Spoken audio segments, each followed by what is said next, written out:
മറ്റൊരു സഹോദരൻ്റെ ഒരു സംശയമുള്ളത് ഒരു സഹോദരിയുടെ സംശയമാണ്.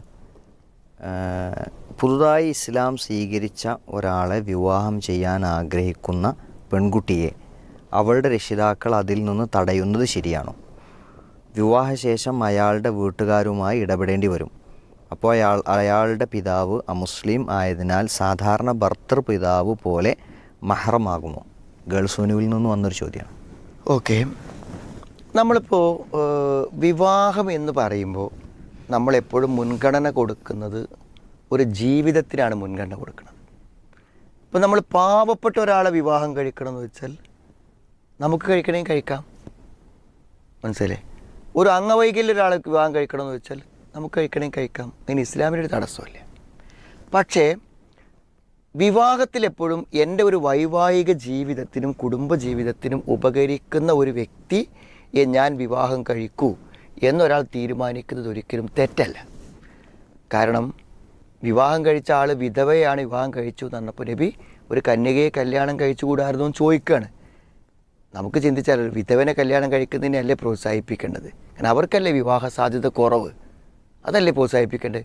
അപ്പോൾ നബി ചോദിക്കുന്നത് വിവാഹത്തിലൂടെ കിട്ടുന്ന ഒരു കന്യകയെ ആസ്വദിക്കുന്നതിൽ കിട്ടുന്ന സന്തോഷം, അതിന് വിരോധമില്ലല്ലോ എന്ന് നബി സ്വല്ലല്ലാഹു അലൈഹി വസല്ലം പറയുമ്പോൾ വിവാഹത്തിൽ നമ്മളുടെ വൈവാഹിക ജീവിതത്തിൻ്റെ സുഖസന്തോഷങ്ങൾക്ക് പ്രാധാന്യം കൊടുക്കാമെന്നതിന് ഒരു തെറ്റും ഇസ്ലാം കാണുന്നില്ല.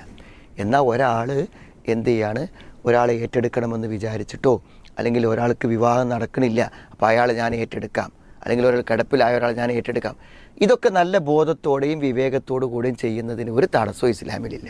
പക്ഷേ എന്തായാലും അത് അയാളോട് വന്ന ഒരു സിമ്പതിയോ അല്ലെങ്കിൽ ഒരു സ്നേഹത്തിൻ്റെയോ അടിസ്ഥാനത്തിൽ തീരുമാനിക്കേണ്ടതാവരുത്. മറിച്ച് എന്ത് വേണം, നല്ല ബോധത്തോടെ തീരുമാനിക്കണം, മനസ്സിലായി. ശരിക്കും അങ്ങനെ ചിന്തിക്കണം. അതല്ലാതെ മുന്നോട്ട് പോയാൽ എന്തുണ്ടായിരിക്കും? പിന്നെ ഇപ്പോൾ ഒരു സഹോദരി ഒരു അംഗവൈകല്യം ഒരാളെ ഏറ്റെടുക്കാൻ വേണ്ടി തീരുമാനിച്ചു. ഓടെ പാരൻസൊക്കെ പറഞ്ഞപ്പോൾ ആ കുട്ടി ചിന്തിച്ചു, എന്ത് ചെറുപ്രായമാണ്, അങ്ങനെ ഒരാളെ നടക്കാനൊന്നും കഴിയാത്ത ഒരാളെ വിവാഹം കഴിക്കുന്നത് നല്ലതല്ലേയും ചിന്തിച്ചു. അങ്ങനെ അവളെന്ത് ഒരു പരലോകത്ത് കൂലിട്ടുക എന്നുള്ളതിലേക്കാണ് അയാളെ ഏറ്റെടുത്തത്. പക്ഷേ എന്ത് ഇതുപോലെ മുന്നോട്ട് പോയി 3 കുട്ടികളായി. ആ കുട്ടികൾ മുഴുവനും വൈകല്യമുള്ള കുട്ടികളാണ്. കുട്ടികൾ ഉണ്ടാവരുതെന്ന് ഡോക്ടർമാർ നിർദ്ദേശിച്ചിട്ട് വീണ്ടും അവർ പ്രസവിച്ചു, കുട്ടികളായി. സ്വാഭാവികമായിട്ട് മുന്നോട്ട് പോകുമ്പോൾ അവർക്ക് എന്ത് ചെയ്യുന്നില്ല, ഈ ഹസ്ബൻഡിനെയും കുട്ടികളെയും എല്ലാം പാടെ കൊണ്ടെടുക്കാൻ പറ്റണില്ല. എന്നാൽ ഇത്രയൊക്കെ ത്യാഗം അനുഭവിക്കുമ്പോൾ ആ ത്യാഗത്തെ മനസ്സിലാക്കാൻ ഭർത്താവ് തയ്യാറാവണില്ല. അപ്പോൾ എന്തിന് ഞാനൊരു ദുരിതത്തിലേക്ക് വന്നു എന്ന് ഇപ്പോൾ ചിന്തിച്ചിട്ട് കാര്യമില്ലല്ലോ. അപ്പോൾ വിവാഹ സമയത്ത് എന്ത് ചെയ്യാം, എല്ലാം ആലോചിക്കാൻ അവകാശമുണ്ട്, സ്വാതന്ത്ര്യമുണ്ട്, അങ്ങനെ മതി. അപ്പോൾ നമ്മൾ റിവേർട്ട് ചെയ്ത് വരുന്ന ഒരാൾക്ക് ഒരു വിവാഹം കഴിക്കുന്ന എല്ലാ പെൺകുട്ടികളും ഇങ്ങനെ ചിന്തിച്ചാൽ പറ്റുമോ? എല്ലാ മാതാപിതാക്കളും ഇങ്ങനെ ചിന്തിച്ചാൽ പറ്റുമോ? അപ്പോൾ ഞാൻ പറയണമെന്ന് വെച്ചാൽ ഒരാൾ ഇസ്ലാമികമായ ഒരു നല്ല വ്യക്തിത്വമുള്ള ദീനിയായ ഒരാളാണെങ്കിൽ അയാളെ എന്ത് ചെയ്യാം, സ്വീകരിക്കുന്നതിന് ഇസ്ലാമികമായി ഒരു തടസ്സമില്ല. പക്ഷെ പൊതുവെ മാതാപിതാക്കൾ ഇതിന് തയ്യാറാവാത്തതിൻ്റെ കാര്യം എന്താ വെച്ചാൽ മോളുടെ സുരക്ഷ. കാരണം ഒരാൾ റിവർട്ട് ചെയ്തിട്ട് അയാൾ കല്യാണം കഴിച്ച് കൊടുക്കുമ്പോൾ അയാൾ മാത്രമല്ലേ ഉള്ളൂ. മറ്റൊരു പെൺകുട്ടിയുടെ ഒരു മുസ്ലിം കുടുംബത്തിൽ കല്യാണം കഴിക്കുമ്പോൾ എന്ത് ചെയ്യും, അവിടെ കുറേ ബന്ധുക്കളും കുടുംബങ്ങളും അവൾക്ക് സുരക്ഷിതമായ കുറേ ആളുകളുണ്ട്. അപ്പോൾ മകൾക്ക് സുരക്ഷിതത്വം എപ്പോഴും എന്താണ്, ഒരു കുടുംബങ്ങളുള്ളൊരു പശ്ചാത്തലമാണ് എന്ന് രക്ഷിതാക്കൾ ചിന്തിക്കാം. ആ ചിന്തിക്കുന്നത് നമുക്ക് തെറ്റാണെന്നൊന്നും പറയാൻ പറ്റില്ല.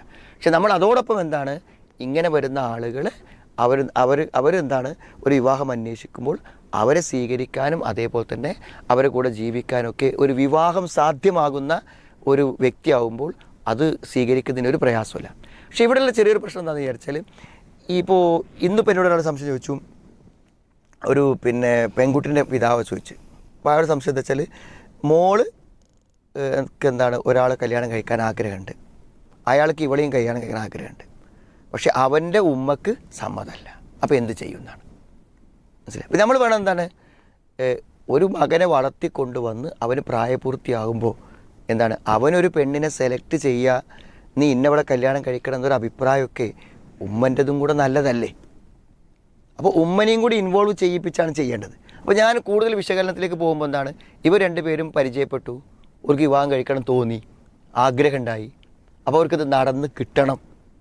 അപ്പോൾ പാരൻസ് എന്ത് ചെയ്യാണ്, യോജിപ്പില്ലെങ്കിൽ അയാളെ സംശയം ഒരാണിന് കല്യാണം കഴിക്കാൻ ഉമ്മൻ്റെ സമ്മതമാണോ എന്നതിലേക്കാണ് എന്ത് ചെയ്യുന്നത് വരുന്നത്. അവിടെ നമ്മോട് മതപരമായ ചോദ്യം ചോദിക്കുകയാണ്, ഉമ്മൻ്റെ സമ്മതമല്ലാതെ ഒരാണിന് കല്യാണം കഴിക്കാൻ പറ്റുമോ വെച്ചാൽ ശറഅ എന്താണ്, കല്യാണം കഴിക്കാമല്ലോ. പക്ഷേ ഉമ്മ ആരാണ് നമ്മൾ പരിഗണിക്കണം. അതേപോലെ തന്നെ ഇവിടെ എന്ത് ചെയ്യണം, ഇതിൻ്റെ ഗൗരവങ്ങളും പ്രാധാന്യങ്ങളും പറഞ്ഞ് അയാൾ നല്ലൊരാളാണെങ്കിൽ അത് ഉമ്മനെ ബാപ്പനെയൊക്കെ ബോധ്യപ്പെടുത്തിയിട്ട് അവരുടെയും കൂടെ സമ്മതത്തോടു കൂടെ ചെയ്യുന്നതായിരിക്കും നല്ലതെന്നാണ് ഈ കാര്യത്തിൽ നമുക്ക് പറയാനുള്ളത്.